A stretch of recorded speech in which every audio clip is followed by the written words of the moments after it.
আসসালামু আলাইকুম রহমতুল্লাহ। আপনি যদি দুনিয়াতে মরিচ কিনতে গিয়ে ঠকে যান, আপনি মারা যাবেন না, আরেকদিন জিততে পারবেন।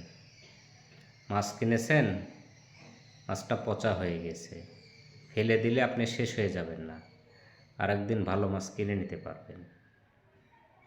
আপনি দুনিয়াবী জীবনে যে কোনো জিনিস ক্রয় করতে গিয়ে একবার যদি ঠকে যান, আপনি শেষ হয়ে যাবেন না, মারা যাবেন না, পরবর্তীতে আপনি তার চাইতে ভালো জিনিস কিনতে পারবেন।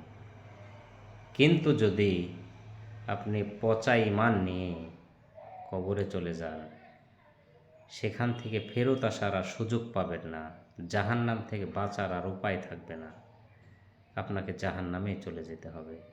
মহান আল্লাহ তাআলা বলেন, ইয়া আইয়ুহাল্লাযীনা আমানু কু আনফুসাকুম ওয়া আহলিকুম নারা ওয়াকুদুহান নাস ওয়াল হিজারা।